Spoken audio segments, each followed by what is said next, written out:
A military working dog's bark can mean many things, but when a German Shepherd trained to detect explosives and enemy combatants refuses to stop alerting on a fellow soldier's gear, it means something is terribly, dangerously wrong. What Navy SEAL Lieutenant Marcus Callahan discovered because his canine partner wouldn't stay quiet would expose a conspiracy so dark it would shake Fort Redstone to its foundation and prove that sometimes the greatest threats don't come from across enemy lines. Before we begin, tell us where you are watching from. And if you want to support the channel, please subscribe and hit the like button on this video. The high desert of Nevada stretched endlessly beyond the perimeter fence of Fort Redstone, a landscape so hostile and barren it seemed designed to break spirits before any training exercise could. A combined arms facility sprawled across 50,000 acres of sand, scrub brush, and rocky outcroppings that shimmered in heat mirages during summer days and froze solid under winter stars. It was January now, and the cold descended on the base like a physical weight, the kind of penetrating chill that found every gap in clothing and settled deep into bones.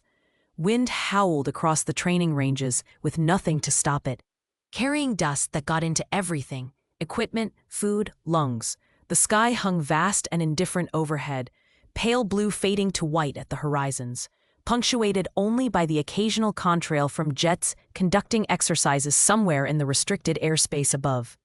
Fort Redstone housed 2,000 personnel at any given time, a rotating population of soldiers undergoing advanced training in desert warfare, logistics coordination, and combined operations. The base itself was a small city of identical tan buildings arranged in precise military geometry, connected by roads that ran straight as rifle shots between functional structures. Barracks stood in neat rows. The supply depot dominated the eastern sector, a massive complex of warehouses and loading docks where military logistics moved with clockwork efficiency. The K-9 training facility occupied the northern edge, separated from main operations by a quarter-mile of empty ground. Everything about Fort Redstone spoke of order, discipline, and purpose. Everything was exactly as it should be. Except it wasn't. Lieutenant Marcus Callahan understood isolation intimately.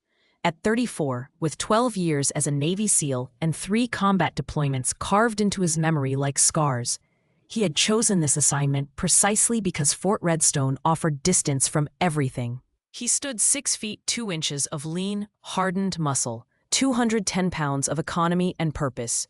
His face carried the weathering of a man who had spent years in hostile environments, lines around watchful gray eyes, a scar bisecting his left eyebrow from shrapnel that had come too close, perpetual 5 o'clock shadow over a jaw that seemed permanently set. His hands were calloused from rope work, weapons handling, and the 1,000 rough tasks of military life.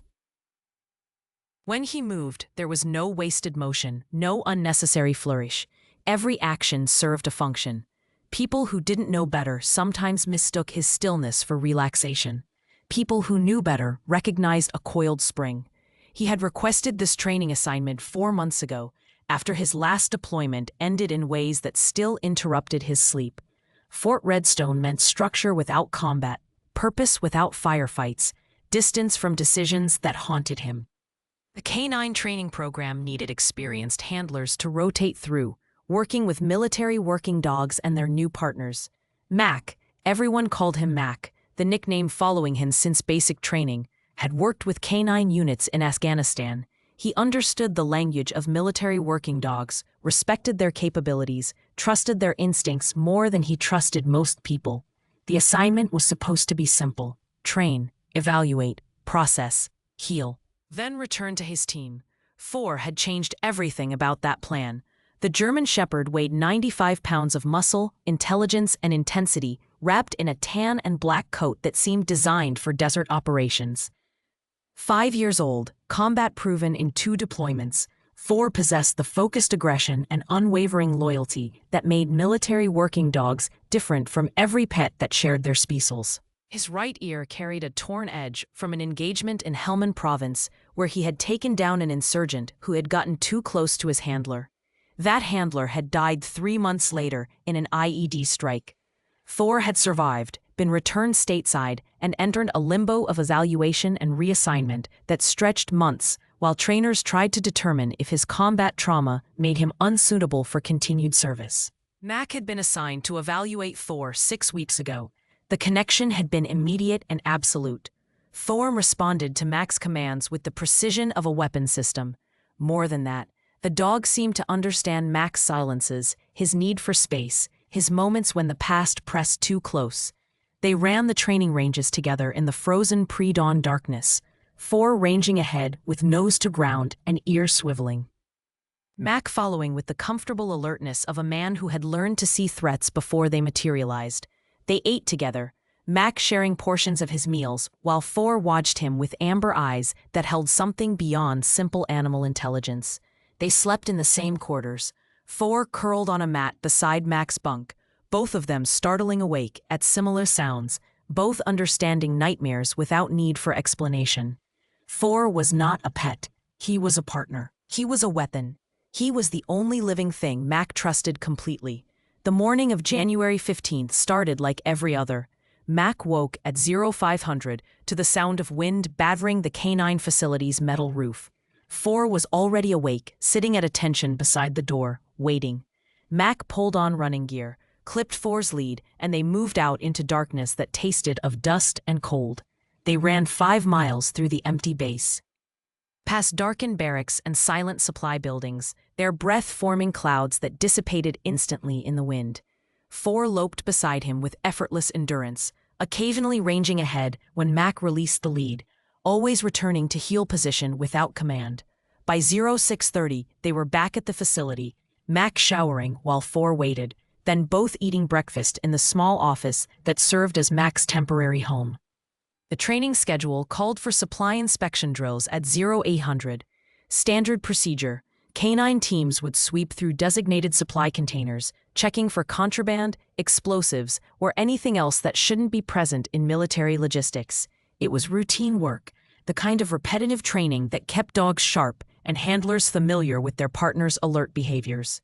Mac had run Thor through a dozen such exercises over the past weeks. The dog performed flawlessly every time, his nose capable of detecting traces of explosive compounds in parts per trillion, his focus absolute when working. They arrived at Supply Depot 3 at 0755. The massive warehouse stood 3 stories tall, its corrugated metal walls offering no character beyond function. Loading docks lined one side where trucks would pull in to receive or deliver equipment.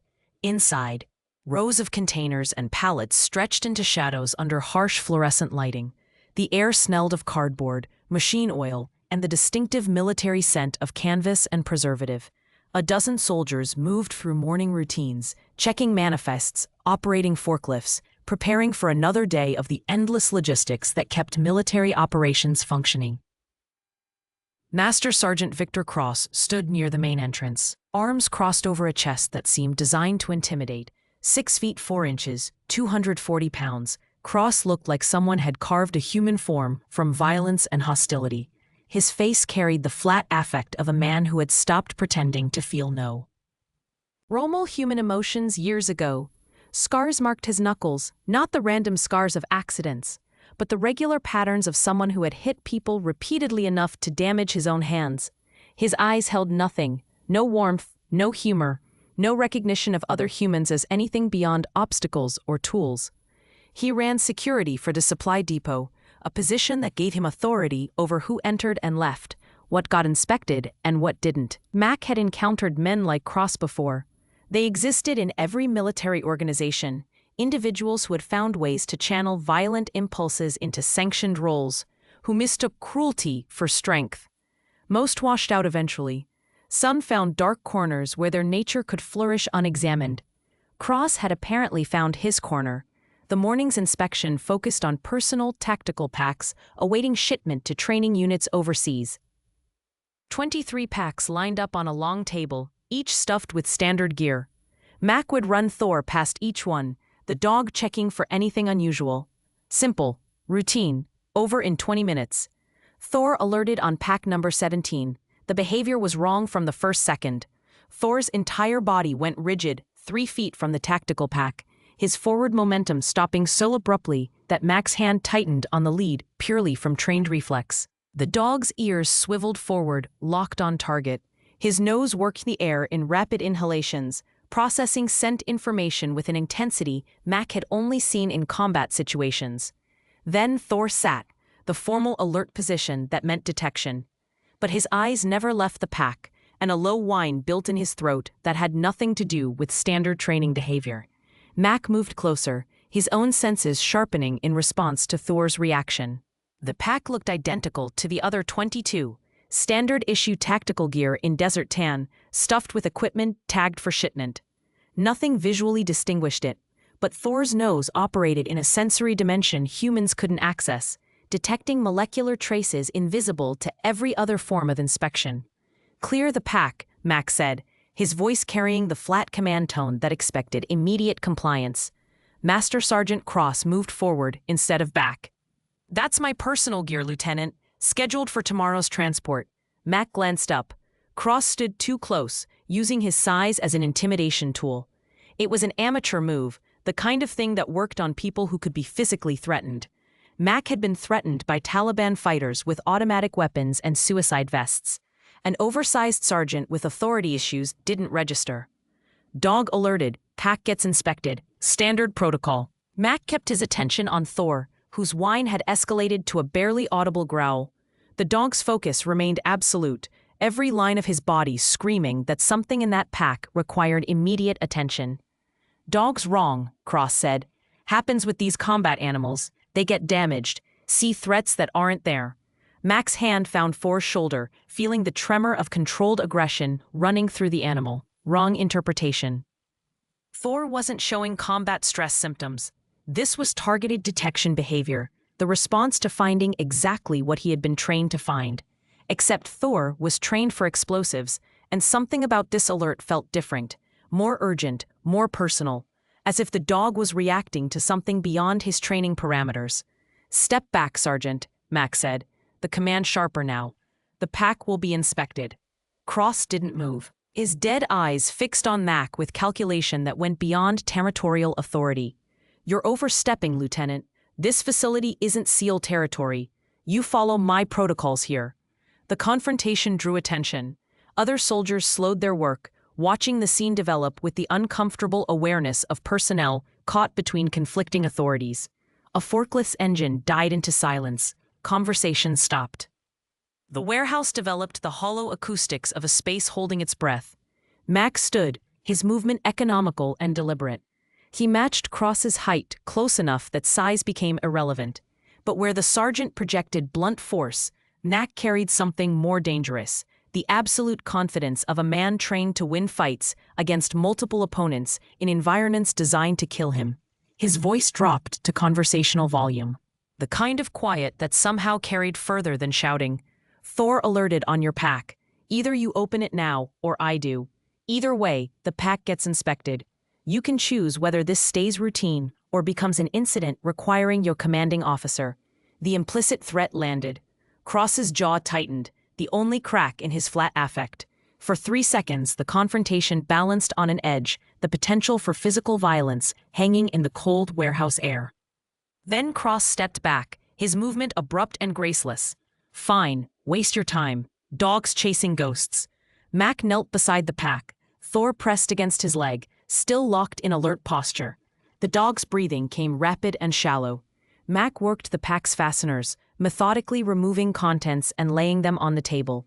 Standard gear emerged: clothing, boots, tactical vest, night vision mounting hardware, personal items. Nothing unusual, nothing prohibited.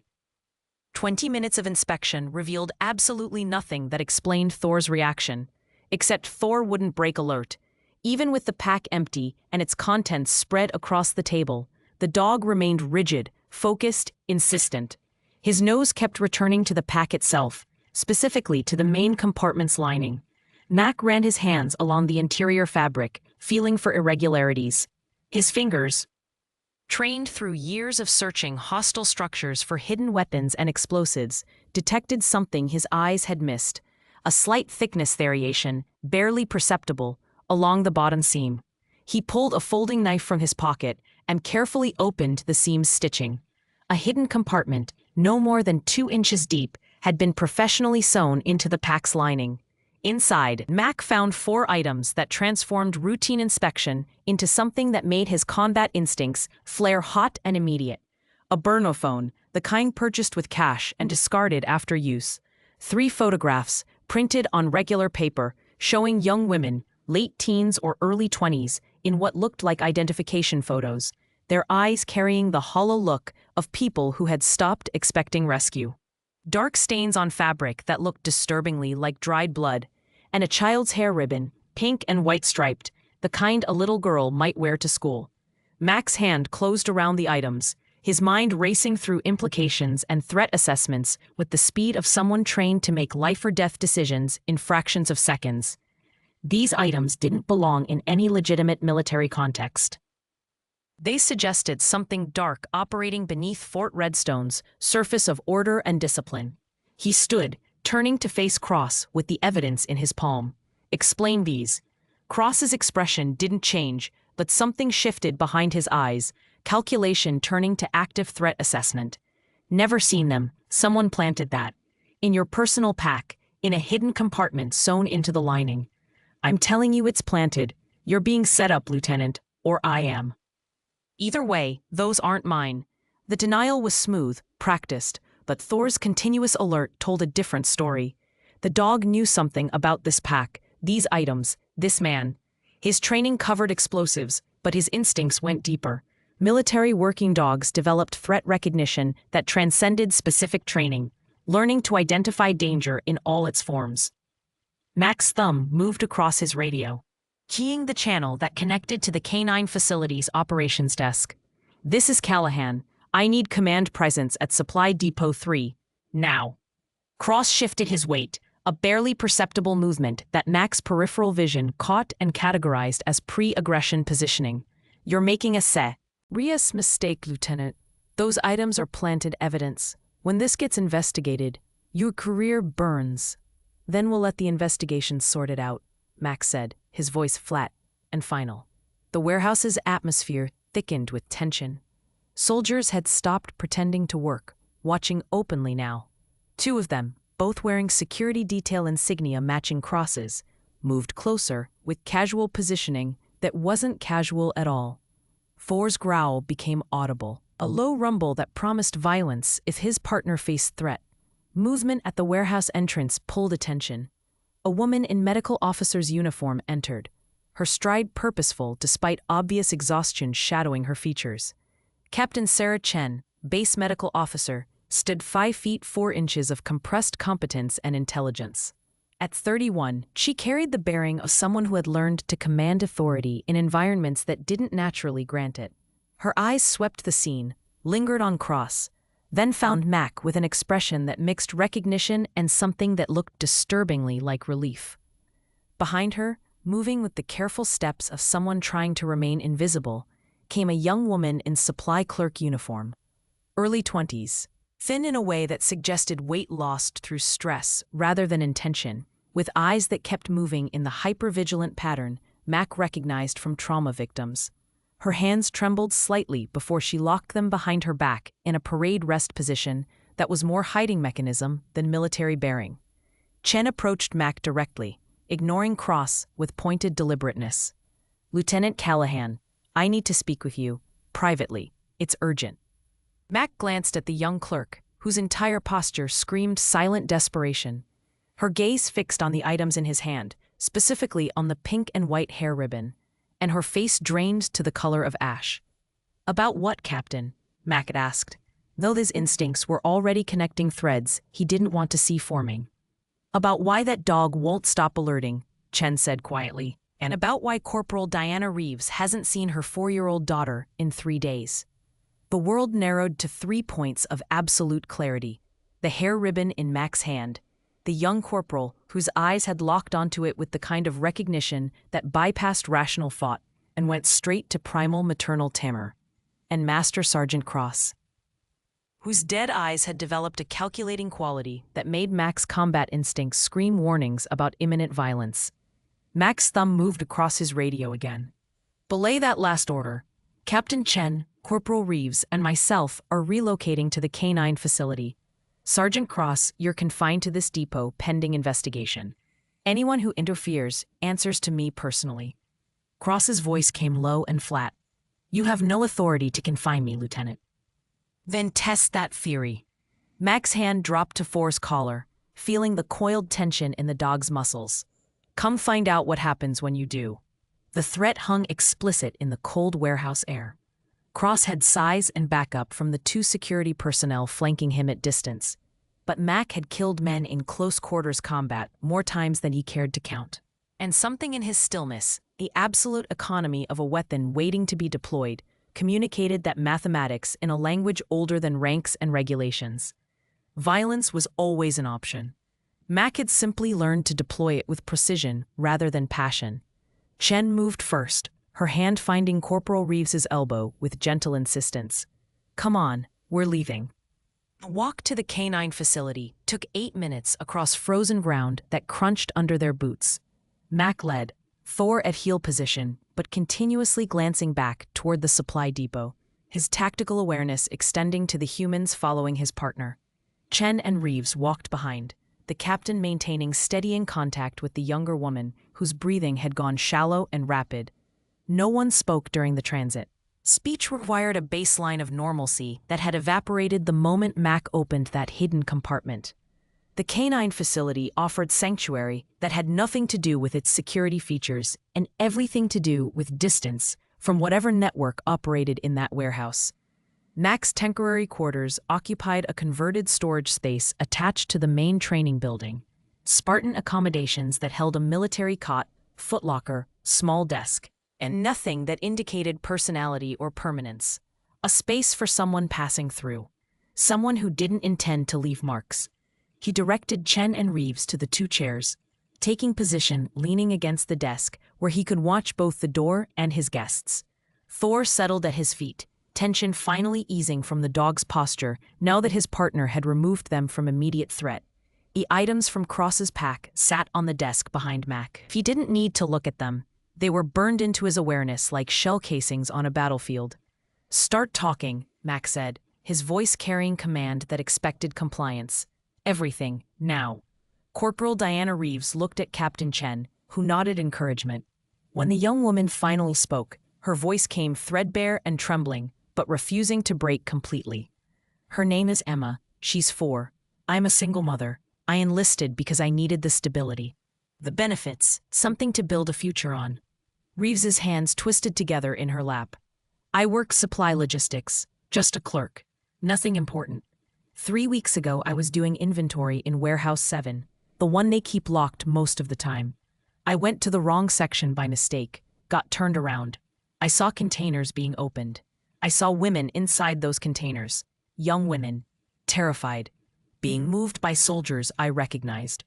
Mac's jaw tightened, but he said nothing. Letting her continue. They saw me. Sergeant Cross saw me. He smiled. That's what I remember most. He smiled like I'd just solved a problem for him. He walked over and told me very calmly that if I spoke to anyone about what I'd seen, Emma would disappear. Not might disappear. Would disappear. He described where she goes to daycare, what time I'd pick her up, what her favorite stuffed animal is. He knew everything. Chen's hand found Reeves's shoulder. Tell him the rest. I kept quiet. I was terrified, but I kept quiet. Then 2 days ago, Cross came to my quarters. He said things were escalating, that the operation needed to move locations, that loose ends were being addressed. He took Emma's hair ribbon, she'd left it on my desk, and said I had 72 hours to decide if I wanted to see my daughter again. He said I could cooperate and keep quiet, or I could make noise, and they'd find Emma somewhere no one would ever look. Reeves's voice finally cracked. That was 3 days ago. I haven't seen my daughter since I dropped her at daycare Tuesday morning. The facility says she was picked up by authorized personnel, but I never authorized anyone. Mac felt the familiar ice settle into his chest, the emotional shutdown that happened when situations crossed from complicated to combat critical. A 4-year-old child taken as leverage. Women trafficked through military logistics networks. A conspiracy that required multiple compromised personnel to function. This wasn't criminal opportunism. This was organized, protected, and operating with enough confidence to threaten military personnel on a federal installation. Who else is involved? Mac asked. I don't know everyone. Cross handles security and enforcement. There are at least 3 other supply sergeants I've seen moving containers during off hours. Gate security has to be compromised. There's no way they're moving people through the checkpoints without inside help. And, Reeves hesitated, her fear visibly increasing. Say it, Mac commanded. Colonel Brennan, the base supply commander. I've seen him in the depot during the late-night transfers. He doesn't move containers or touch anything. He just observes. But everyone defers to him. He's the one giving orders. Chen spoke for the Phi. First time since they'd entered the facility. I started noticing patterns 6 months ago. Female personnel coming to medical with injuries they wouldn't explain. Bruising consistent with restraints. One woman with clear signs of assault who claimed she'd fallen during training.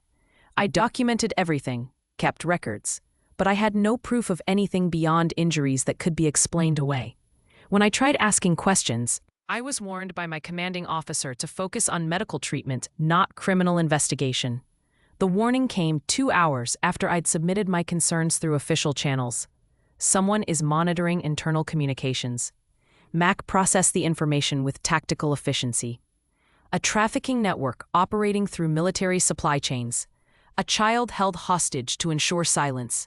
Compromised personnel at multiple levels, potentially including base command. Standard protocols were contaminated. Chain of command was compromised. Official channels would alert the conspiracy before generating any response. This wasn't a problem for regulations and procedures. This was a problem requiring direct action from someone outside the corrupted system. Someone trained to operate behind enemy lines, to identify and neutralize threats, to protect those who couldn't protect themselves. Someone exactly like a Navy SEAL who had just accidentally uncovered the operation because his canine partner had detected something wrong. Mac pushed off from the desk, pacing to the small window that overlooked the training yards. Thor's eyes tracked his movement, the dog reading his partner's body language for cues about threat level and required response. Outside, Fort Redstone continued its daily operations with mechanical precision. Soldiers trained, supplies moved. Orders flowed through proper channels. The surface remained perfect, while something rotted beneath. How many victims? Mac asked. Chen consulted a small notebook she pulled from her uniform pocket.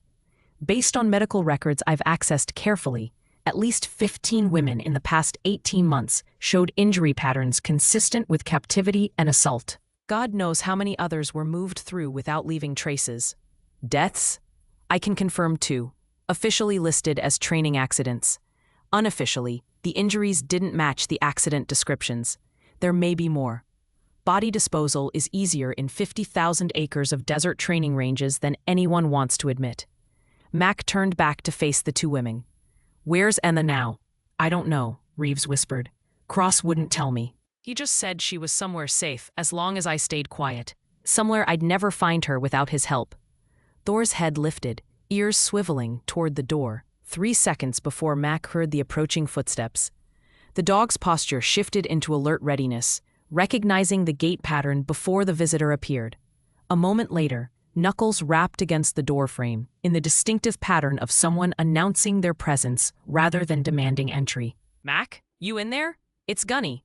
Mac opened the door to reveal Gunnery Sergeant Tom Morrison, 48 years old, and carrying every one of them in the weathered creases of his face. Morrison had been Mac's instructor during advanced tactical training 7 years ago, a old-school NCO who measured men by their integrity rather than their records.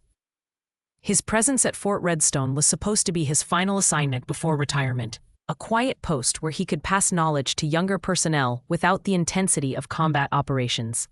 Gunny's eyes swept the room, cataloging Chen and Reeves with practiced assessment, then returned to Mac. We need to talk, privately. Mac stepped outside, Thor following, closing the door on the 2 women. Gunny led them 20 yards from the building before stopping, his voice dropping to the low register of someone accustomed to having conversations that shouldn't be overheard. Word's already spreading about your little discovery in the supply depot.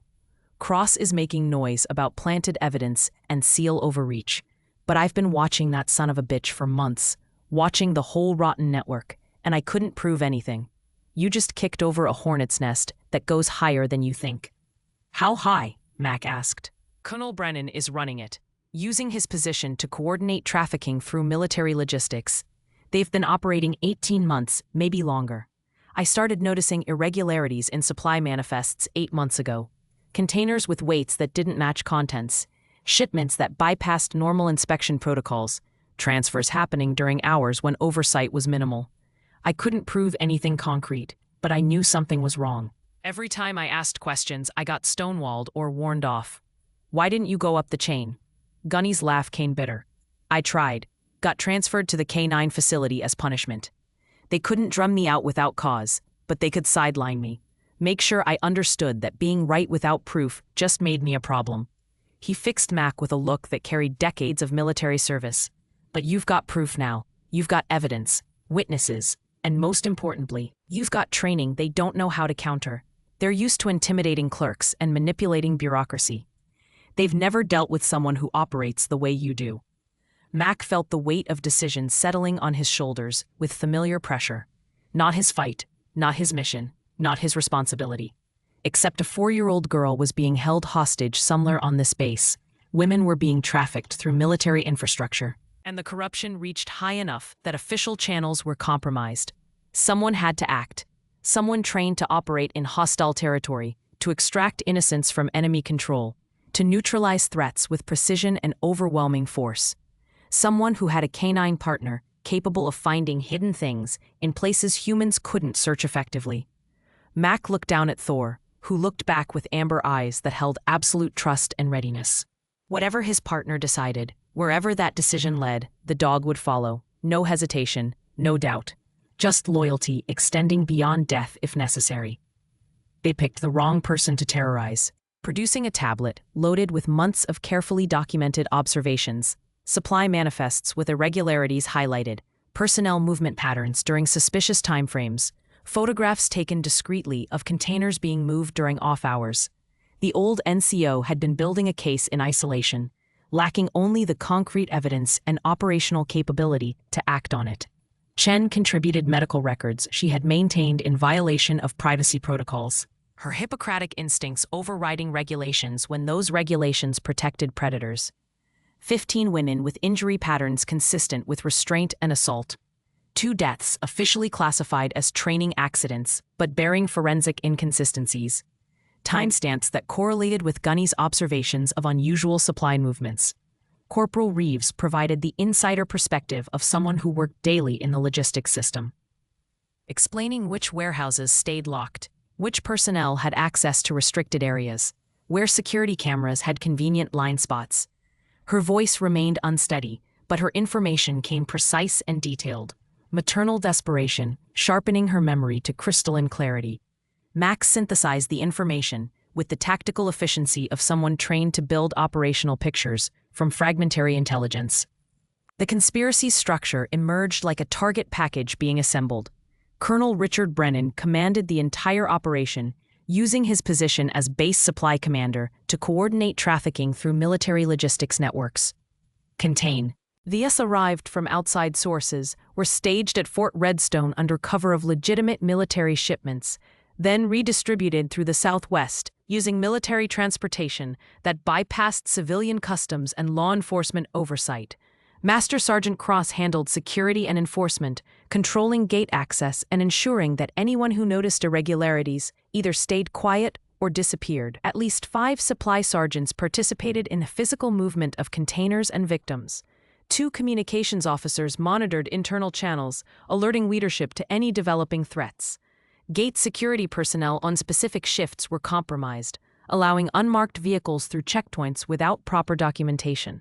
The operation had been running 18 months minimum, possibly longer. Conservative estimates based on Chen's medical records and Gunny's manifest analysis suggested at least 30 women trafficked through Fort Redstone. 4 confirmed deaths, possibly more buried in the vast desert training ranges where bodies could be concealed indefinitely. Thor lay beside Mac's chair, his head resting on his paws, but his eyes open and tracking every movement in the room. the dog's presence provided more than tactical capability. It offered Mac an anchor point of absolute trust in a situation where nearly everyone on this base was either compromised or a potential threat. As afternoon shadows lengthened across the high desert, Mac stepped outside to make a phone call he had been avoiding.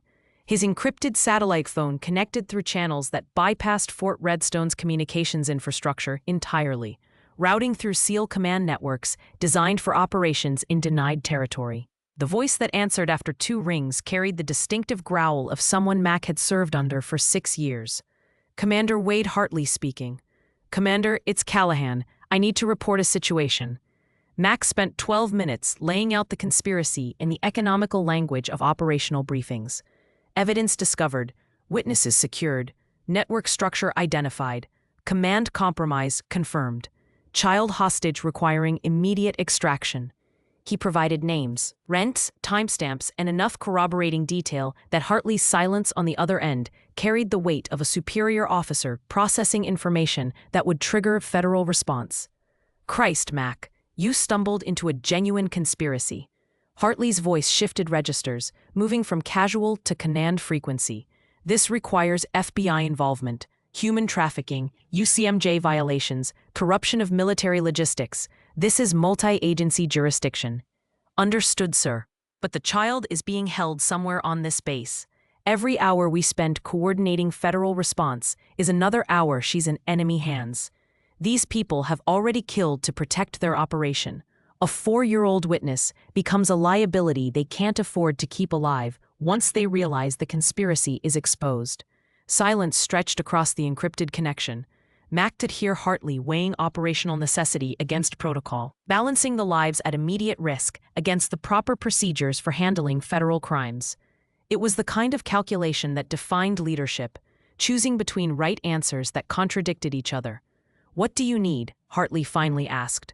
"Time and authorization. I need 48 hours to locate and extract the child before federal assets arrive and spook the network into eliminating evidence. I need you to contact FBI and coordinate a response that hits Fort Redstone in force 72 hours from now. And I need official cover for operating outside my training assignment parameters. You're asking for permission to conduct a unilateral operation on a U.S. military installation against personnel who include a full bird colonel.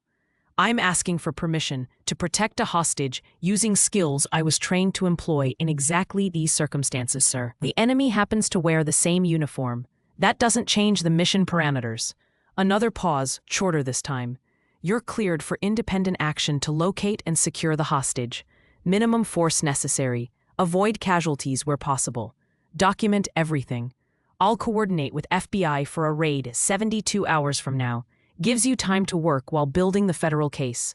But Mac, if this goes sideways, if you're wrong about any piece of this, it's your career and potentially your freedom." "Understood, sir. I'll send evidence packages through encrypted channels starting in 1 hour. And Mac, that canine partner of yours, 4, right? Keep him close. You're operating in hostile territory now. You just don't have the desert camouflage to make it obvious." The call disconnected. Mac stood in the frozen twilight, watching the sun sink toward the horizon in shades of orange and purple that painted the desert in colors too beautiful for the ugliness humans had brought to this place. Somewhere on this base, a 4-year-old girl named Emma was being held hostage by men who had already demonstrated willingness to kill.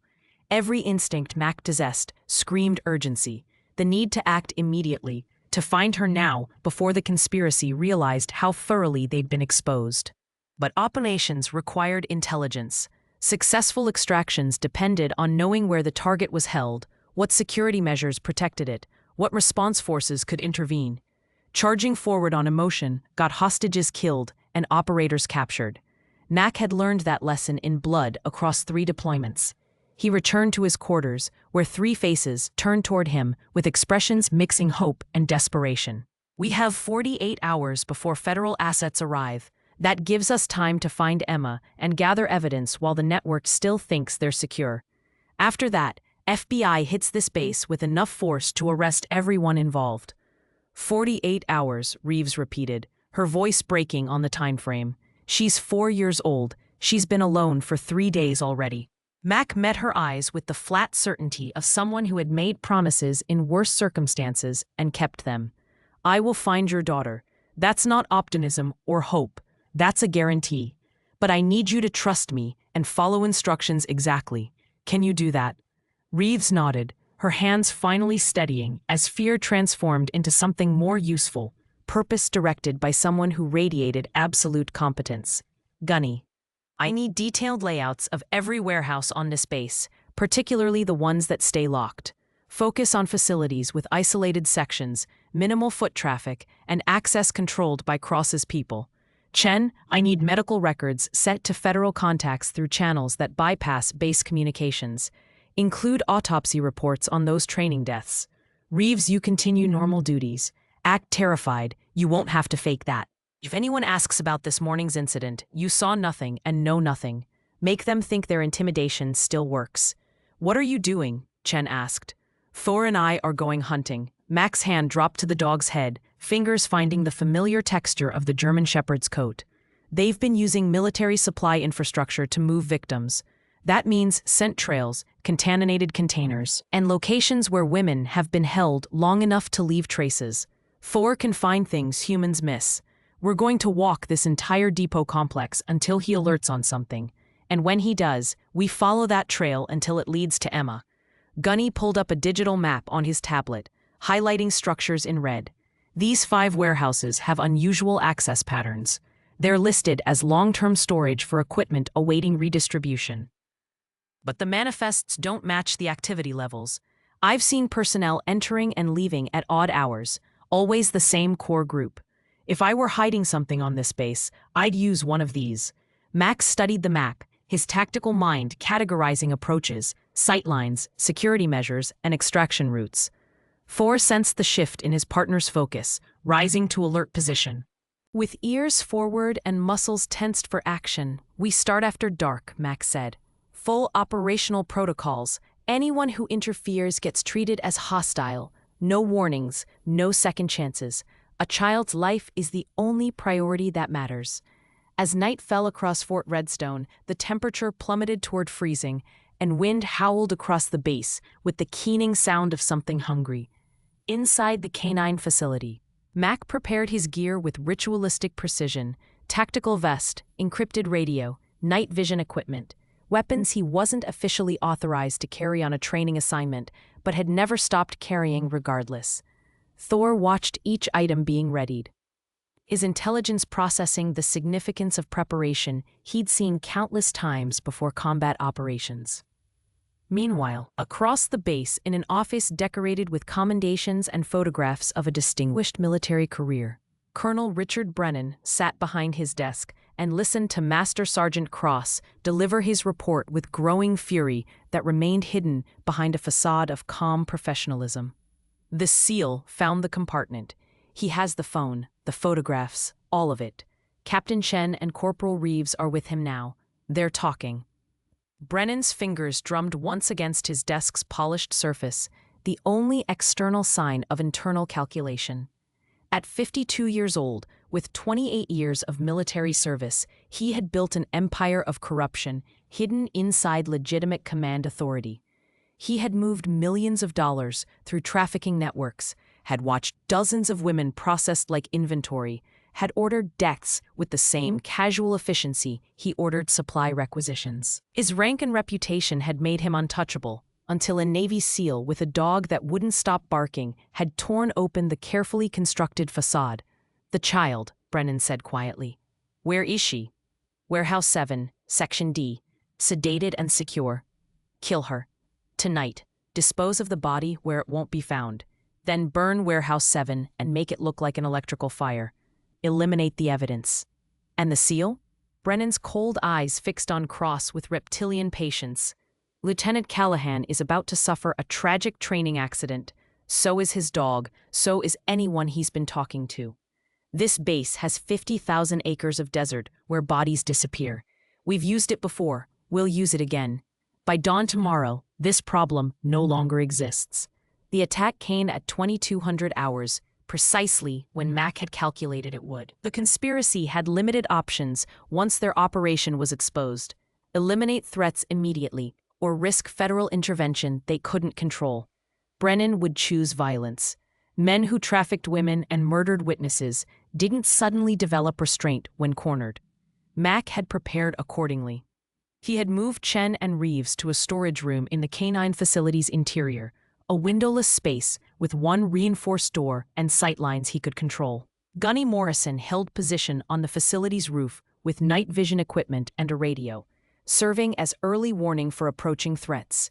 Mack himself waited in his quarters with lights on and curtains open, presenting a target too tempting for the conspiracy to resist, while actually occupying a firing position behind furniture that offered ballistic protection.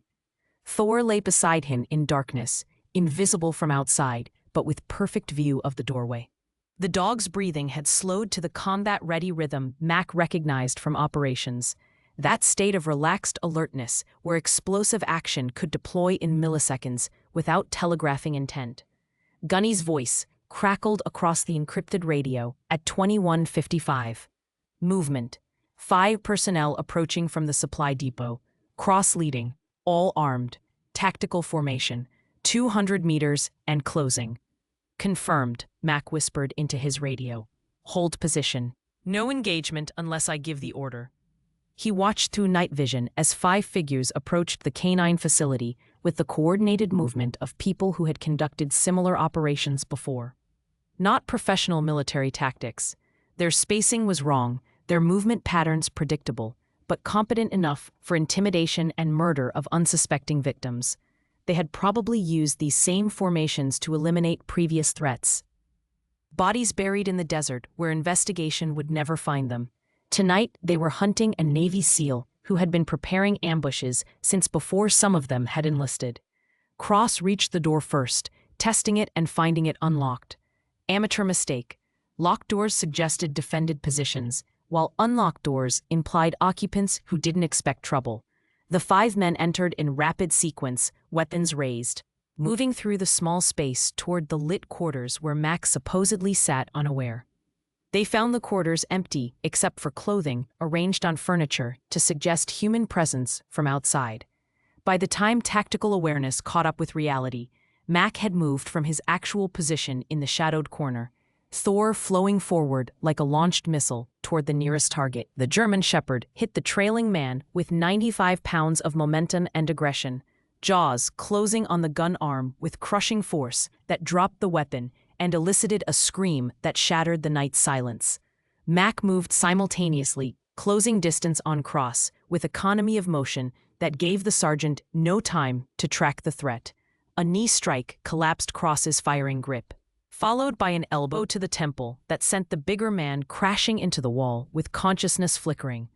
The remaining 3 turned toward the sudden chaos, trying to reorient weapons toward threats that had appeared from nowhere. Mack's training took over with automated precision. Strike to the nearest man's throat, weapon seizure from the second, and a throw that sent the third sprawling into furniture with enough force to crack ribs and eliminate fight response. 15 seconds after entering the facility, all 5 attackers were on the ground in various states of consciousness and injury. Thor maintained position on his target, jaws still locked on the man's arm, growl rumbling through bared teeth as amber eyes tracked for additional threats. Release, Mack commanded.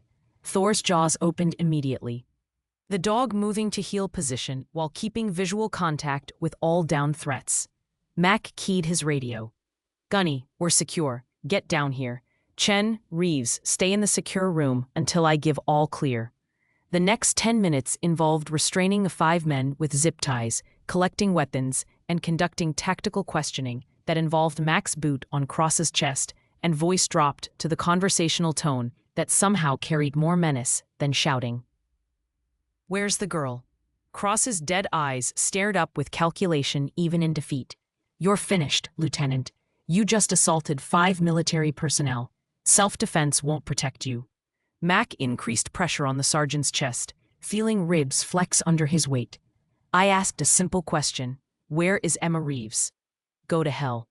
Thor moved closer at Mack's silent hand signal, placing his face inches from Cross's, teeth visible and breath hot against the sergeant's skin. The dog's growl conveyed what words couldn't, that Mac's restraint was the only thing preventing immediate violence, and that restraint was optional. One of the other restrained men, younger and less committed to silence than Cross, broke first. Warehouse 7, Section D. They're moving her tonight. Brennan ordered disposal before dawn. Disposal. The clinical term landed like physical impact, transforming the situation from urgent to critical. Mac's hand found his radio with speed that bypassed conscious thought. Gunny, I need you here to guard prisoners. Chen, Reeves, you're with me. We're moving now. Mac, Gunny's voice came back immediately, the old NCO already moving down from his roof position. Warehouse 7 is in the depot complex center. You'll be surrounded by their people. Then their people better stay out of my way. 3 minutes later, Mac moved through Fort Redstone's frozen night with Thor ranging ahead and Chen and Reeves following at tactical interval. He had given them each a radio and simple instructions: stay behind him, move when he moves, drop flat if he gives the command. Neither woman had combat training, but both possessed the desperate courage of people who understood that a child's life depended on action beyond their comfort zones. The depot complex loomed ahead, a maze of warehouses and container yards lit by sodium vapor lights that created pools of harsh illumination, separated by deep shadows. Mac moved through the shadows with Thor serving as his early warning system. The dog's superior senses detecting personnel before human eyes could identify threats. They encountered 2 guards at the complex perimeter. Mac dropped both with rapid strikes that prioritized silence over technique, leaving unconscious bodies concealed behind containers where they wouldn't be discovered until the operation concluded. Thor watched the takedowns with professional interest, his training recognizing effective threat neutralization when he witnessed it. Warehouse 7 stood in the complex interior, a massive structure identical to a dozen others, except for the additional security presence Gunny's intelligence had identified. 2 guards flanked the main entrance under bright lights. Side entrances would be similarly protected. The building's size, easily 300 feet long and 100 wide, meant dozens of potential hiding locations inside.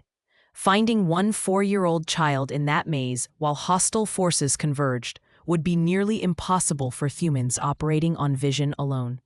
But Thor operated in sensory dimensions humans couldn't access, his nose capable of tracking individual scent signatures through contaminated environments. Mac knelt beside the German shepherd, pulling Emma's hair ribbon from his pocket, the one found in Cross's pack. He held it to Thor's nose, watching the dog's nostrils flare as he processed the scent information with the focused intensity of a weapons system acquiring target lock. "Find," Mac commanded, the single word releasing Thor to do what he was trained for. The dog's posture shifted immediately, nose dropping to the ground as he began working scent trails invisible to human perception. He moved in expanding circles, filtering through dozens of competing odors, isolating the specific signature Mac had tasked him to locate. Military working dogs could track individual humans through environments where dozens of people had passed, could distinguish between family members by scent alone, could detect traces hours or days old. Thor found Emma's trail in 40 seconds, his body going rigid in the focused alert that meant positive identification. His nose pointed toward Warehouse 7's eastern side, tracking a scent path that led to a maintenance entrance partially hidden behind stacked pallets. Mac followed, Chen and Reeves ghosting behind him, all 3 humans trusting the dog's nose over their own limited senses. The maintenance entrance stood locked but not alarmed, oversight born from arrogance that no one would dare intrude on the conspiracy's territory. Mac's lockpicks defeated the mechanism in 15 seconds, cultivated skill from years of covert entry operations. The warehouse interior stretched into shadows broken by emergency lighting, creating a landscape of containers, equipment, and isolated sections separated by chain-link fencing. The air smelled of cardboard, preservatives, and underneath those industrial odors, something that made Mac's combat instincts flare: fierce sweat, unwashed bodies, desperation. This warehouse held more than supplies, it held victims. Thor moved forward with nose to concrete, following Emma's scent trail through the maze with absolute confidence. Mac followed 5 feet behind, weapon drawn, scanning for threats in the peripheral vision, while trusting the dog's focus on their objective. They passed through 2 sections of stored equipment before Thor's path led to a chain-link cage in the warehouse's far corner. A section labeled on shipping manifests as containing classified equipment requiring isolated storage.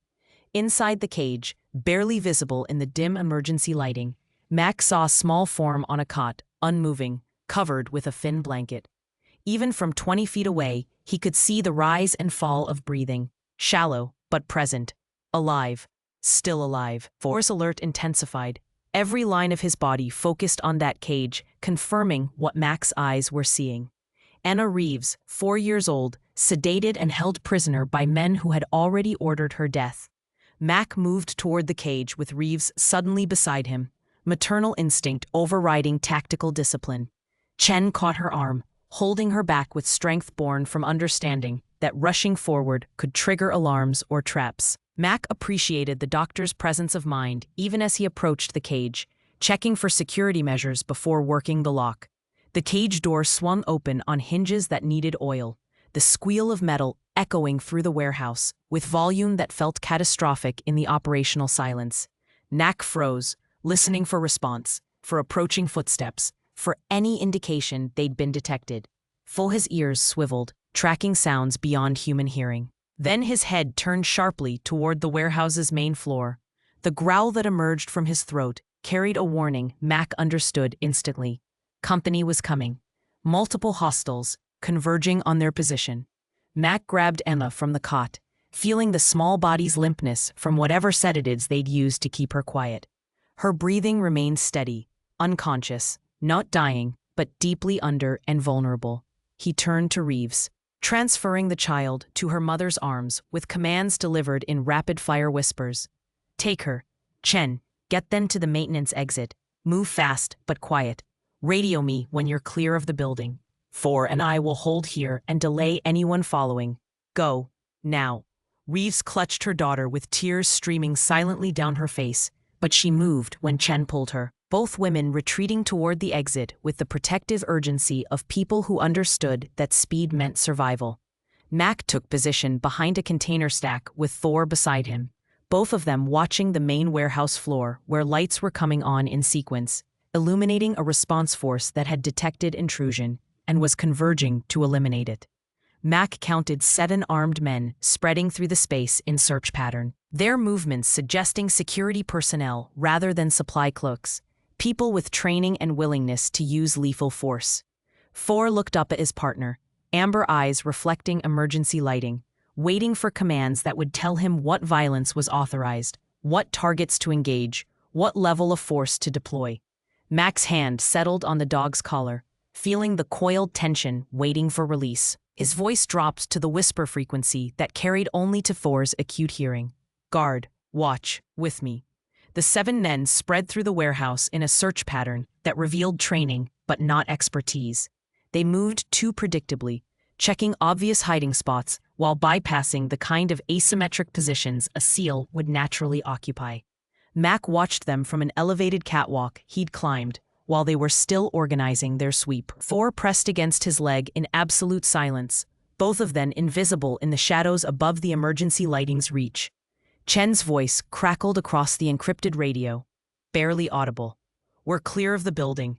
Emma's breathing is stable, moving to extraction point. Mac clicked his radio twice in acknowledgement, maintaining silence while tracking the search team below. They were converging on the cage where Emma had been held, finding it empty. Voices rising in confusion and alarm.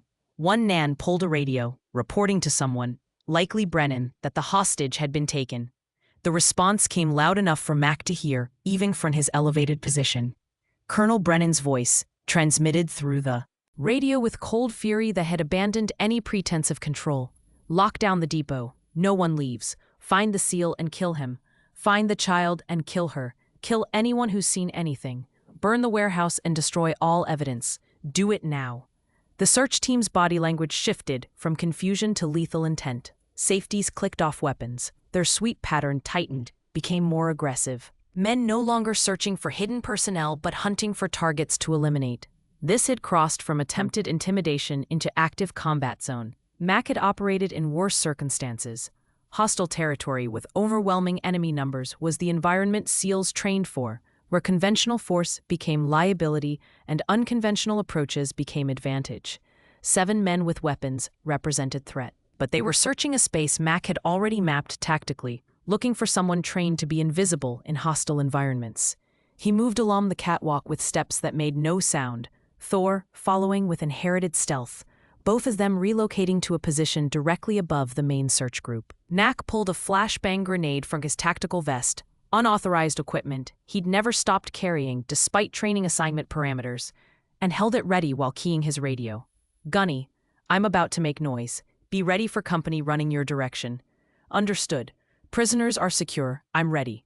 Mac pulled the grenade's pin and dropped it into the center of the search team with timing that gave them no chance to react. He closed his eyes and covered Thor's ears in the half-second before detonation, protecting the dog's sensitive hearing from damage, while the flashbang exploded in overwhelming light and sound that disabled the search team's sensory processing. 7 men dropped to their knees or collapsed entirely, hands clawing at faces and ears, weapons forgotten in the immediate overwhelming need to process what had just happened to their perception.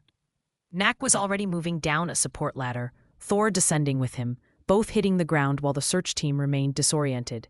He moved through them with clinical efficiency, disarming weapons and delivering strikes that eliminated consciousness without killing. Thor held position at Mac's back, watching for threats from other directions, his presence allowing Mac to focus forward without worrying about rear security. In 40 seconds, all 7 men lay restrained or unconscious on the warehouse floor.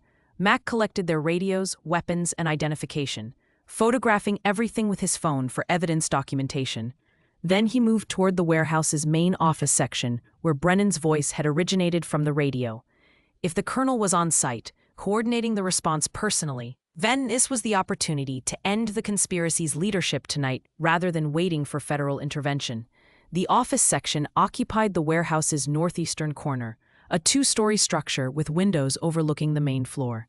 Lights blazed inside, visible through glass that offered clear sightlines for anyone watching from interior positions. Mac approached from an angle that minimized his exposure, using container stacks for concealment. Thor moving in perfect synchronization with his partner's tactical approach.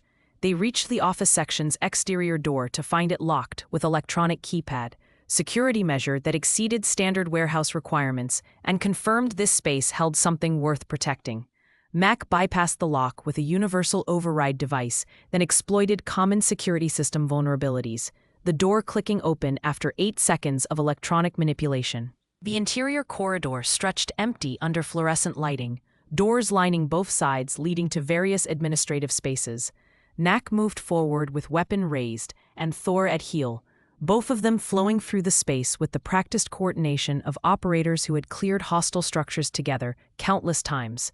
Voices emerged from an office at the corridor's end, Colonel Brennan's distinctive command tone mixing with at least 2 other speakers. Mac approached with steps that made no sound, positioning himself beside the doorway where he could hear without being visible. "SEAL has compromised the entire operation. The child is loose, witnesses are talking, and we have multiple personnel in custody. We're burned. We need to execute contingency protocols immediately." Another voice, younger and carrying panic the colonel's didn't. "Contingency protocols? You mean running? We can't just abandon." "We're not abandoning anything. We're sanitizing. Warehouse 7 burns tonight with all evidence inside. Personnel who can identify us have accidents. The SEAL and his allies disappear into the desert with bullets in their heads. By morning, this base experiences a tragic series of unrelated incidents, and federal investigation finds nothing but accidents and coincidences." "What about the trafficking network? The distribution channels?" "Already dismantled. I've sent orders to every node, destroy records, eliminate witnesses, shut down operations. We lose this location, but the infrastructure survives. We wait 6 months and rebuild somewhere else with better security protocols." Mac's jaw tightened as he processed the implications. Brennan wasn't just protecting himself, he was preserving a trafficking network that extended beyond Fort Redstone. Destroying evidence and eliminating witnesses to ensure the operation could continue elsewhere. This wasn't a local conspiracy. This was organized crime embedded in military logistics infrastructure, using bases as transit points for victims being moved across the country. Thor's ears swiveled, tracking sounds from the corridor behind them, approaching footsteps, multiple personnel, backup arriving to reinforce the colonel's position. Knack had maybe 30 seconds before he'd be caught between Brennan ahead and reinforcements behind, trapped in a corridor with limited maneuverability. He made the decision with combat-forged instinct, stepping into the doorway with weapon raised and voice carrying absolute command authority. "Colonel Brennan, you're under arrest. Put your hands where I can see them, now." The office interior held 3 men, Brennan behind a desk, 2 supply sergeants flanking him. All 3 turning toward Mac's sudden appearance with varying expressions of shock transitioning to calculation. Brennan's face remained composed despite the weapon aimed at his center mass, his cold eyes assessing Mac with the same reptilian patience he'd probably used to order deaths. "Lieutenant Callahan, I was wondering when you'd arrive." Brennan's hands remained visible, resting on his desk, making no move toward the sidearm holstered at his waist. "You've been busy tonight, assaulting military personnel, breaking into secure facilities, interfering with authorized operations. That's court-martial territory, possibly Leavenworth. Human trafficking, kidnapping, murder, and conspiracy. That's federal prison territory, definitely life sentences." Mac kept his weapon steady, tracking all 3 men, while Thor's growl provided audible warning to the approaching reinforcements. "Your operation is finished. FBI is already coordinating raid protocols. My commander has evidence packages. Witnesses are secured. You can surrender now and maybe negotiate something short of death penalty." Or, Brennan's voice carried amusement, as if this confrontation was entertaining rather than threatening. "Or I stop pretending you deserve the protection of uniform and rank, and I treat you exactly like every other enemy combatant I've encountered who hurt innocent people." Brennan's smile held no warmth. "You won't shoot me, Lieutenant. You're too much of a Boy Scout. You believe in justice and procedure and doing things the right way. That's why people like you lose to people like me. You're constrained by rules we abandoned years ago." "You're making assumptions about my constraints," Mac said quietly. "That's a mistake." The footsteps in the corridor grew louder. Reinforcements. Seconds from arriving, the 2 supply sergeants tensed, reading their colonel's body language for cues about whether to attempt violence. Brennan's hand shifted slightly on his desk, moving incrementally toward a drawer that likely held a weapon. Thor's growl intensified, the dog reading the room's escalating tension through sensory channels humans couldn't access. His body coiled, preparing for the command that would release him into violence. Then Brennan moved, his hand diving for the desk drawer with speed that belied his 52 years. The 2 sergeants reached for their own weapons simultaneously, turning coordinated planning into kinetic reality in the fraction of a second. Knack shot the first sergeant in the shoulder, the suppressed weapon's sound barely louder than a cough, the man dropping with a scream. Thor launched at the second sergeant with a command Knack didn't consciously remember giving. 95 pounds of German Shepherd hitting the target with precision that took the man to the ground, with jaws locked on his gun arm.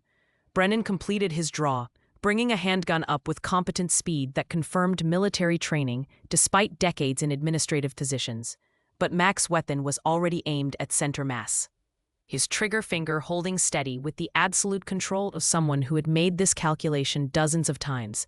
Shoot to wound or shoot to kill. Threat assessment in microseconds. Rules of engagement balanced against immediate danger.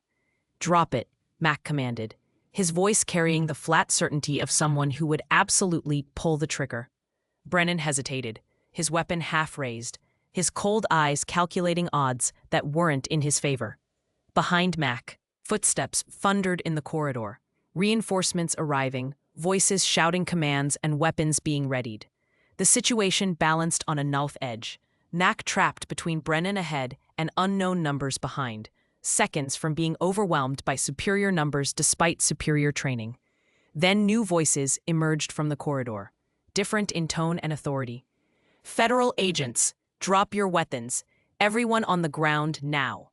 Mac risked a glance backward, seeing FBI tactical teams flooding the corridor in full raid gear, weapons raised, professional competence radiating from operators who had clearly been positioned closer than the 72-hour timeline suggested.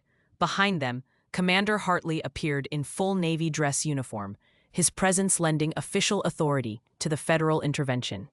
Hartley's eyes found Max, and despite the serious situation, something like grim amusement flickered in the commander's expression. "You said you needed 48 hours, Lieutenant.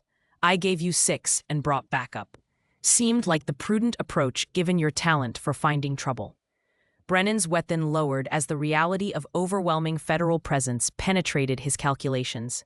The cold composure finally cracked, replaced by the dawning understanding that his empire had collapsed in a single night. Brought down by a Navy SEAL who wouldn't ignore a dog's warning bark. FBI agents swarmed the office, securing Brennan and the injured sergeants with professional efficiency. More teams moved through the warehouse, clearing sections and discovering what Mac's brief exploration had suggested. This facility held more than just Emma. In isolated cages throughout Warehouse 7, federal agents found 6 more women, all in various states of sedation and captivity, all bearing the marks of prolonged imprisonment. Mac holstered his weapon and moved to Thor, who had released his target on command and now sat at perfect attention, tongue lolling and tail wagging slightly, as if the past minutes of violence were simply another successful training exercise.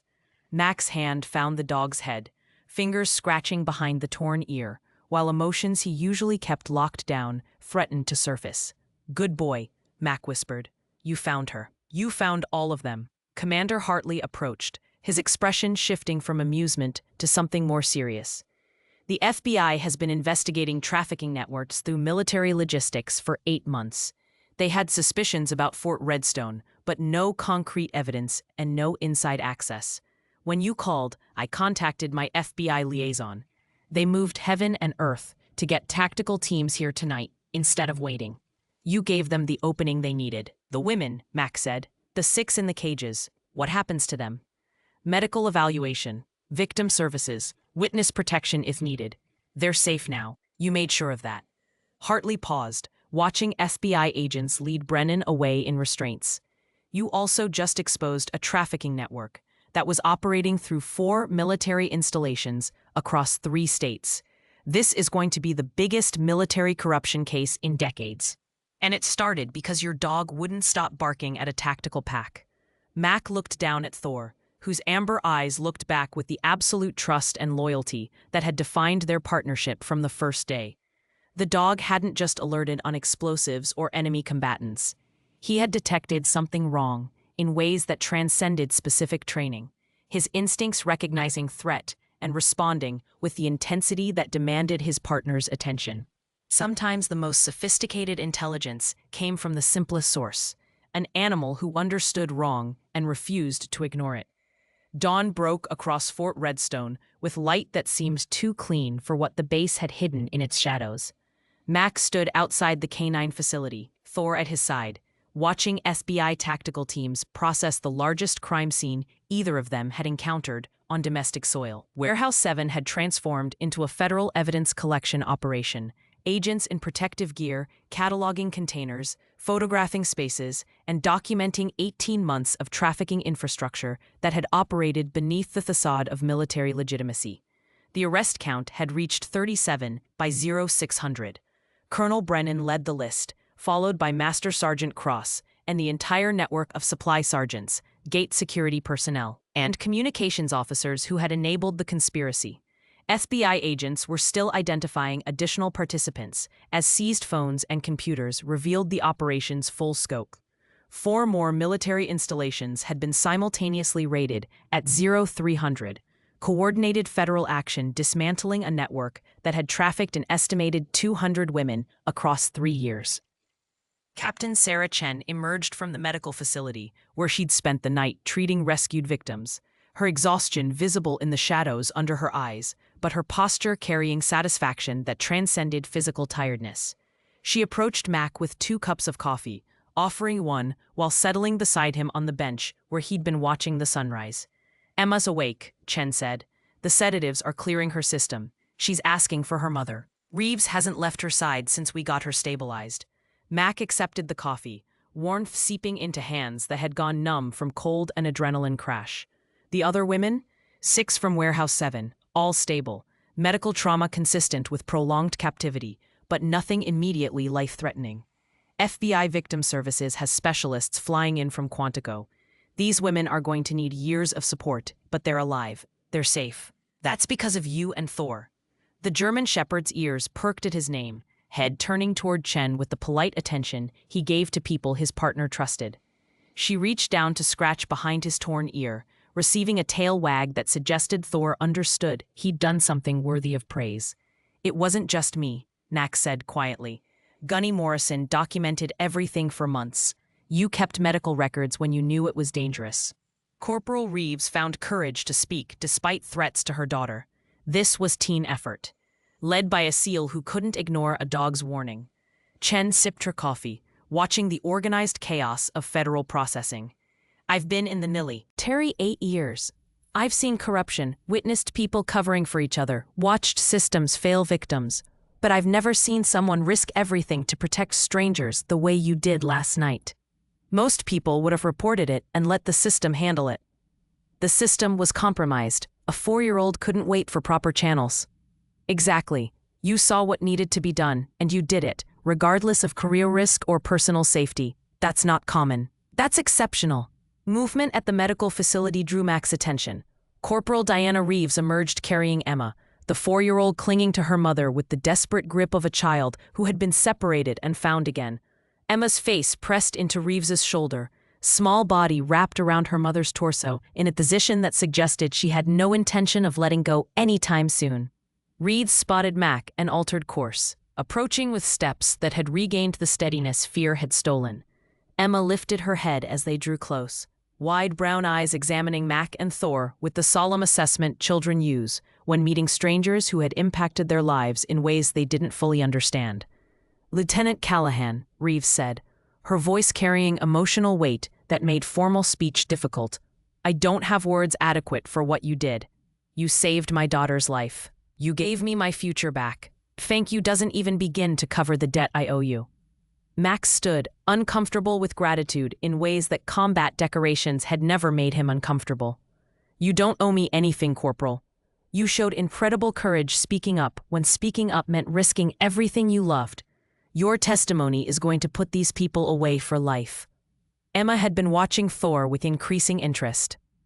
The dog's presence apparently less intimidating than the adult humans surrounding her. She whispered something to her mother, who smiled through tears and nodded permission. She wants to meet the dog who found her, Reeves translated. Mac knelt, bringing himself to Emma's eye level, Thor sitting beside him in patient attention. Emma, this is Thor. He's a military working dog. He's very good at finding things. When your mom told us you were missing, Thor used his special nose to track your scent and lead us right to you. He's a hero. Emma reached out tentatively, small hand extending toward Thor's head. The German shepherd remained perfectly still, his training and temperament allowing the child's touch without reaction beyond a gentle tail wag. Her fingers found the torn edge of his right ear, tracing it with the curious attention children give to anything different or unusual. Does it hurt? She asked, her voice carrying the distinctive lisp of missing front teeth. Not anymore, Max said. He got that protecting someone he cared about. It's like a badge of honor for him. Emma processed this with the seriousness children bring to important concepts, then leaned forward and kissed Thor's torn ear with the spontaneous affection that bypasses adult restraint. Thankful for finding me, she whispered to the dog. You're a good boy. Thor's tail wagging intensified, and something in Mac's chest, something that had been locked down through 3 deployments and countless operational stresses, cracked open slightly. This was why he'd become a SEAL. Not for the combat deployments or the classified operations or the Brotherhood of Special Operations. For moments like this, where training and courage and refusal to quit resulted in innocent people being safe when they otherwise wouldn't have been. Gunny Morrison appeared from the direction of the detention facility where he'd been guarding prisoners until FBI took custody. The old NCO looked like he'd aged backward during the night, exhaustion present but overcome by vindication that his months of investigation had been validated. Knack, FBI wants your full statement. They're setting up in the command building. Commander Hartley is handling Navy liaison, but they want to walk through everything from the moment Thor first alerted. Gunny's eyes moved to Reeves and Emma, his weathered face softening. It's good to see you both safe. Real good. The debriefing took 4 hours, Mac walking FBI investigators through every detail, from the initial alert to the final confrontation with Brennan. Thor lay beside his chair throughout, occasionally being referenced as investigators tried to understand how a dog trained for explosives detection had identified human trafficking evidence. Mac explained as best he could. Military working dogs developed threat recognition beyond their specific training, learned to identify wrongness in all its forms, became partners whose instincts were as valuable as their specialized skills. The lead FBI investigator, a woman named Special Agent Carla Martinez, who had been tracking military trafficking networks for 2 years, listened with the intense focus of someone who understood she was documenting a case that would define careers. Lieutenant Callahan, your actions last night directly resulted in 37 arrests, the rescue of 6 active victims, and the disruption of a trafficking network that spans multiple states. Your evidence collection and witness protection likely saved lives we won't even know about. Women who would have been trafficked through this network in the coming months. She paused, consulting her notes. You also conducted multiple tactical operations on U.S. soil, engaged in combat with military personnel, and made decisions that could be characterized as vigilante action. I need to understand your justification for operating outside official channels. Mac met her eyes with the steady calm of someone who had made decisions he could defend. A 4-year-old hostage was being held with orders for her elimination. Federal response required time I didn't have. I used training I was given to protect American citizens from hostile actors. The fact those actors wore uniforms doesn't change the fundamental mission parameters. Protect the innocent, neutralize the threat, complete the objective. Even as it meant risking your career. Especially then, what good is training and capability if you're unwilling to use it when it matters most? Martinez studied him for a long moment, then closed her notebook. For the record, Lieutenant, the FBI considers your actions heroic rather than criminal. You'll likely receive commendations rather than charges. But you made powerful enemies last night. Colonel Brennan has connections in Washington, family wealth, and lawyers who'll argue he was conducting legitimate security operations that you disrupted. This case is going to be complicated and lengthy. I'm not concerned about complications, Mac said. I'm concerned about whether those 6 women get justice and whether Emma Reeves grows up safe. Everything else is just paperwork. By afternoon, Fort Redstone had transformed from crime scene to recovery zone. The FBI maintained presence, but shifted focus from active investigation to evidence processing. Medical personnel from Walter Reed arrived to provide specialized care for trafficking victims. Military Criminal Investigation Command opened parallel inquiries into how the conspiracy had operated undetected for 18 months. The base commander, who had been off-site during the operation and cleared of involvement, issued statements about cooperation, accountability, and commitment to ensuring nothing like this happened again. Mac found himself briefly alone in his quarters, curled on his mat in the afternoon sun streaming through the window. The dog was finally sleeping, the operational stress of the past 24 hours catching up to his nervous system now that threats had been neutralized. Mac sat on his bunk, watching Thor's sides rise and fall with breathing that had deepened into true rest, and felt the weight of what they had accomplished settling into awareness. A knock at the door pulled him from reflection. Commander Hartley entered without waiting for invitation, his presence carrying the informal authority of a superior officer who had moved beyond rank-based relationship into something closer to mentorship. The Navy is putting you in for a medal, Hartley said without preamble. Probably the Navy and Marine Corps Medal for heroism not involving actual conflict with an enemy. FBI is recommending you for civilian recognition as well. There's going to be press attention, official ceremonies, all the things you hate. Can I decline? Mac asked without hope. Absolutely not. You're going to smile for cameras, shake hands with politicians, and let the Navy use your story to remind people why we train warriors, not just for foreign enemies, but for any threat to innocent people.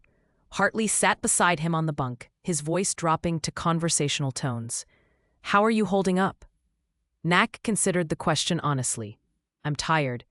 I'm angry it took a dog's alert to expose something that should have been caught by oversight and investigation. I'm grateful and safe. I'm haunted by how many victims there were before someone finally stopped this. That's the burden of being effective. You see problems others miss, and you can't unknow what you've learned. Hartley paused. Your temporary assignment here ends in 2 weeks. You're supposed to return to your team, resume normal deployment rotations. But I can extend it if you need more time. To do what? Fort Redstone is processing. The victims are safe. The conspiracy is dismantled. What's left? Recovery. Yours and theirs. You just conducted a high-stress operation that would challenge an entire SEAL team. And you did it essentially solo, with a dog as your only backup. That takes a toll, even on someone as experienced as you. Take time to process before you jump back into operational tempo. Mac glanced at Thor, still sleeping peacefully in the afternoon sun, and felt the truth of Hartley's words. He was exhausted in ways that went beyond physical tiredness, the kind of deep fatigue that came from carrying life-or-death responsibility through hours of sustained stress. But underneath the exhaustion, he felt something else, a sense of purpose he hadn't experienced since his last deployment, a reminder that his training and skills had value beyond classified operations. I'll think about it, Mac said. That's all I ask. Hartley stood, moving toward the door before pausing. Mac, what you did here matters, not just for the people you saved, but for everyone who hears this story and remembers that sometimes all it takes is one person who refuses to look away. That's worth any medal they give you. 3 months later, Mac stood in front of Fort Redstone's Memorial Garden, a space that had been constructed in the weeks following the conspiracy's exposure. The garden honored the 4 confirmed victims who hadn't survived the trafficking operation, their names engraved on a simple granite marker surrounded by desert plants that required no maintenance beyond what nature provided. It was a quiet space, deliberately separated from the base's operational areas, a place for remembrance rather than forgetting. Thor sat beside him. The German shepherd's attention focused on a butterfly that had landed on one of the flowering bushes. The dog's demeanor had shifted in the months since that night in Warehouse 7. Still alert, still capable of immediate tactical response, but carrying a relaxation that suggested he understood the mission was complete and threats had been neutralized. The legal proceedings had moved with surprising speed for federal cases. Colonel Richard Brennan and Master Sergeant Victor Cross both faced life sentences without parole on multiple charges including human trafficking, kidnapping, conspiracy to commit murder, and violations of the Uniform Code of Military Justice. 23 additional personnel had accepted plea agreements in exchange for testimony against the network's leadership. The remaining defendants would face trial starting in 6 months. But federal prosecutors considered convictions virtually certain, given the overwhelming evidence. The 6 women rescued from Warehouse 7 were in various stages of recovery. FBI Victim Services had connected them with specialized trauma counseling, housing assistance, and legal support. 2 had returned to their families. 3 were in protected housing while testifying against traffickers. 1 had chosen to remain anonymous, her identity sealed by court order, rebuilding her life away from any connection to the horrors she'd experienced. All 6 were alive, which was more than could be said if Thor's alert had been ignored for even one more day. Emma Reeves had celebrated her 5th birthday 2 weeks ago. Mac and Thor had attended the party at Corporal Reeves's new quarters. She'd been promoted and transferred to a logistics position at a different installation, a fresh start away from Fort Redstone's memories. Emma had insisted Thor wear a party hat, an indignity the German shepherd had endured with patient tolerance, while children swarmed around him with the fearless affection that came from knowing this dog was safe. She'd grown in the 3 months, the haunted look fading from her eyes as time and her mother's constant presence healed wounds that went deeper than physical. During the party, Emma had pulled Mac aside with the serious expression children use when communicating important information. My mom says you and Thor saved me. I don't remember much, but I know you're heroes. When I grow up, I want to help people like you do. Mac had knelt to her eye level, seeing in this child's determination the same fierce protectiveness that drove people into military service, law enforcement, medicine, all the vocations that existed to stand between innocent people and harm. Then you'll make the world better, Emma. That's the best thing anyone can do. The Navy had indeed awarded Mac the Navy and Marine Corps Medal in a ceremony attended by admirals, politicians, and enough press coverage to make him profoundly uncomfortable. He'd stood at attention while citations were read detailing his actions, his mind wandering to the women whose names weren't mentioned in official records, the victims who had suffered before the conspiracy was exposed, the children who had lost mothers to a trafficking network that should never have existed on American military installations. Thor had received his own recognition, a military working dog medal presented with full ceremony, complete with a new collar bearing his name and decorations. The German Shepherd had seemed utterly uninterested in the honor, more focused on the treats Mac had hidden in his pocket as reward for enduring the formal proceedings. More meaningful than medals was the policy change that had emerged from the scandal. The Department of Defense had implemented new oversight protocols for military logistics, mandatory auditing of supply movements, enhanced screening of personnel with access to sensitive areas, and most importantly, protection for whistleblowers who reported suspicious activity. Captain Sarah Chen had been appointed to a task force developing these protocols, her medical expertise and first-hand experience making her invaluable in designing systems that would detect future trafficking attempts. Gunnery Sergeant Tom Morrison had received a commendation for his months of documentation and investigation, formal recognition of the work he'd done in isolation when official channels failed. He'd declined early retirement, choosing instead to continue service, training younger personnel in the importance of ethical leadership and the courage required to question authority when authority was wrong.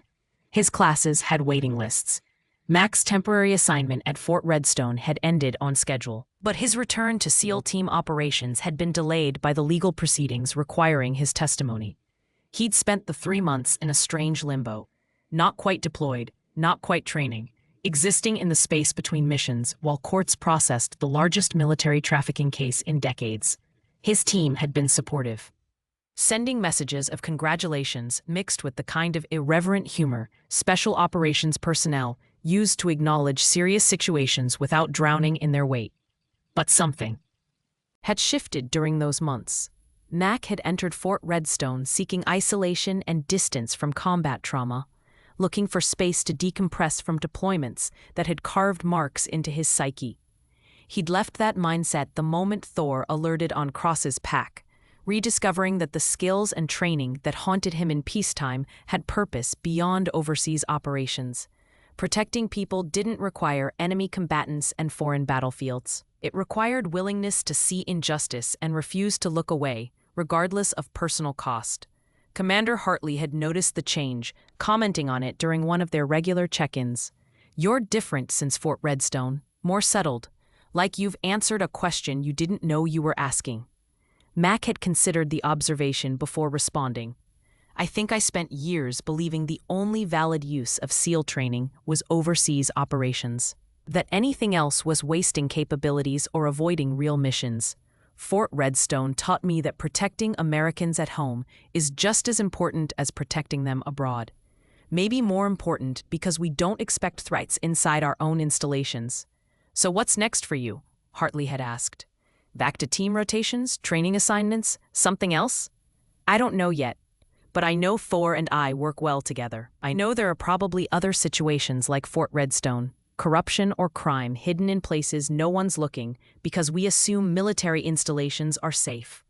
I know I'm trained to find problems and solve them, whether they're in Kabul or Nevada." That conversation had been 2 weeks ago, and Max still hadn't decided on his next assignment. His team wanted him back, but his commander had also mentioned opportunities in criminal investigation, liaison positions with federal agencies, or training roles that would let him pass knowledge to younger operators. Options existed, each with advantages and complications. Thor's attention shifted from the butterfly to the garden entrance, his ears swiveling before Mac heard approaching footsteps. Corporal Diana Reeves appeared, walking with the confident stride of someone who had survived trauma and emerged stronger. She carried a small bag, approaching Mac with a smile that had become easier in recent weeks. "Lieutenant Callahan, I was hoping I'd find you here. I wanted to give you this before we transfer next week."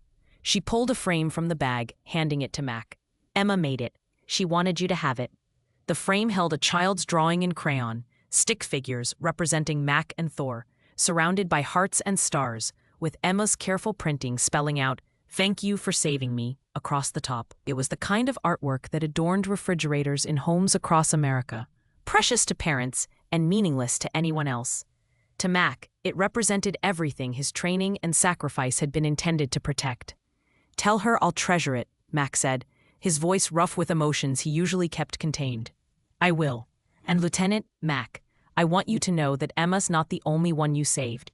You gave me my daughter back, but you also gave me faith that there are still people who do the right thing even when it's hard. That matters more than you probably realize."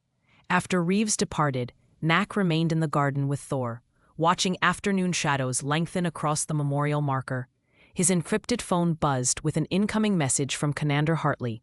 SBI requesting SEAL liaison for task force investigating military installation security. Interested? Would be you and Thor. Specialized unit, domestic operations. No pressure, but you'd be perfect for it. Mac read the message twice, processing implications. A specialized role focusing on domestic security, using SEAL training to investigate and prevent crimes on military installations. It would mean staying stateside, working with federal agencies, operating in the gray zone between military and civilian law enforcement.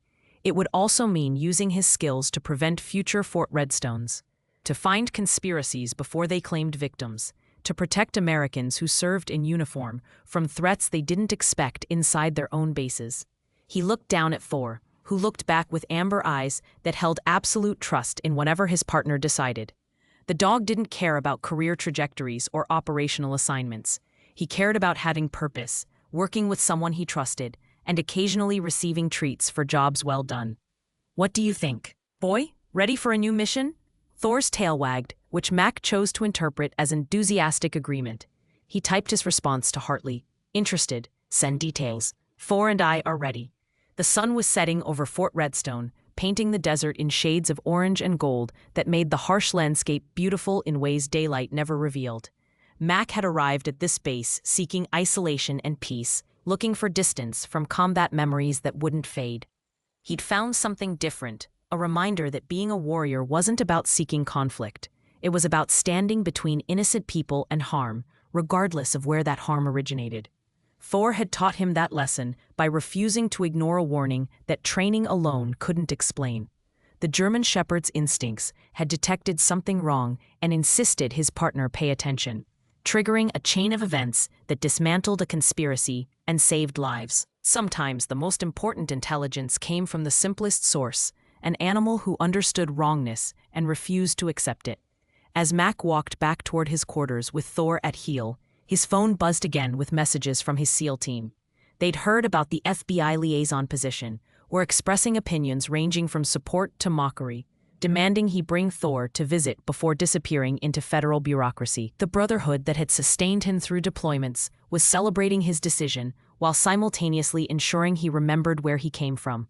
He responded with the kind of irreverent humor that special operations personnel used to acknowledge sentiment without drowning in it, promising visits and threatening to have Thor demonstrate proper tactical discipline to operators who'd gotten lazy stateside. The responses came rapid fire, mixing congratulations with challenges about whether federal work would soften his edge. Back in his quarters, Mac began packing for the transfer to his new assignment. Thor watched from his mat, occasionally offering opinions through tail wags or air movements. The space that had been temporary housing for 3 months would soon belong to someone else, another soldier passing through Fort Redstone on their own journey.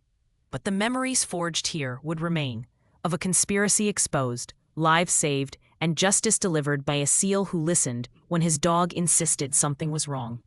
Emma's drawing occupied pride of place in Mac's tactical bag, protected in its frame between layers of clothing, a reminder of why the work mattered, why training and sacrifice and willingness to act served purposes beyond combat deployments. Somewhere out there, another installation might be hiding another conspiracy. Another child might need someone willing to listen to warnings others dismissed. And when that moment came, Lieutenant Marcus Callahan and Thor would be ready. Because sometimes all it took was one person who refused to look away, one dog whose instincts couldn't be ignored, and the courage to act when action was required. The mission continued. The threats had simply changed locations. If this story touched your heart, please subscribe to our channel and hit the like button. Tell us in the comments, What would you have done in Mac's position? Would you have risked everything to save people you didn't know? Share your thoughts, and remember that sometimes the greatest heroes are the ones who simply refuse to ignore injustice when they encounter it. May you find the courage to stand for what's right, even when standing alone. Because somewhere out there, someone is waiting for a hero. And when duty calls, may you answer. God bless you all.